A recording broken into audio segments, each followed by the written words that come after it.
ভিতৰত এগৰাকী যুৱতী দুজন যুৱক অনৈতিক কাৰ্যকলাপত লিপ্ত হৈ আছিল আটাইকেইজন আৰু সেই সময়তে উপস্থিত হ'ল আৰক্ষী তাৰ পাছত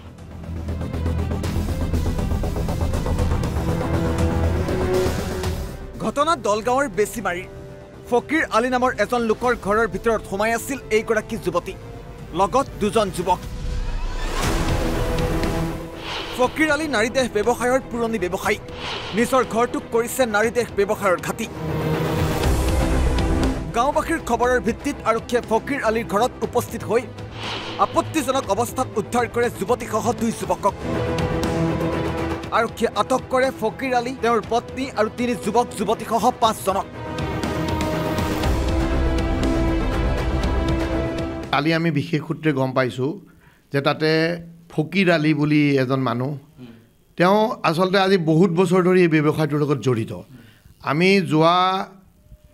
1 মাহৰ আগত তেওঁক আমি জেললৈ প্ৰেৰণ কৰিছোঁ ধৰি এই ঘটনাবিলাকৰ কাৰণে যে বিভিন্ন ঠাইৰ পৰা ছোৱালী তেওঁৰ ঘৰলৈ আনি পেলাই স্থানীয় ল'ৰাই হওক বা অন্য ঠাইৰে হওক কিছুমান মানে গ্ৰাহক হিচাপে লৈ তেওঁৰ ঘৰত এই ব্যৱসায়টো কৰি আহিছে বুলি স্থানীয় লোকে আমাক বহুতবাৰ কৈছে আৰু আগতে আমি সেই খবৰৰ ভিত্তিতে তেওঁক এবাৰ জেল হাজতলৈ প্ৰেৰণ কৰা হৈছে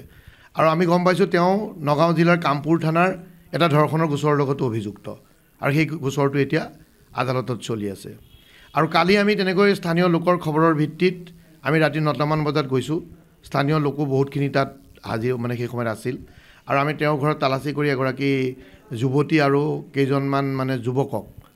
আপত্তিজনক অৱস্থাত পোৱা গৈছে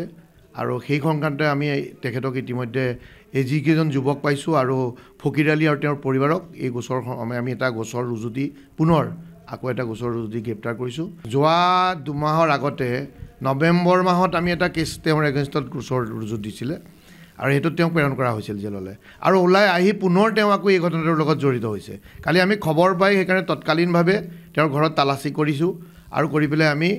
এগৰাকী যুৱতী আৰু কেইবাজনো যুৱকক পাই পেলাই আমি মানে এটা গোচৰ ৰুজু দি তেওঁলোকক আজি 5 জনক মুঠ জেললৈ প্ৰেৰণ দলগাঁৱৰ পৰা ৰিকি দাসৰ ৰিপৰ্ট অসম লাইভ 24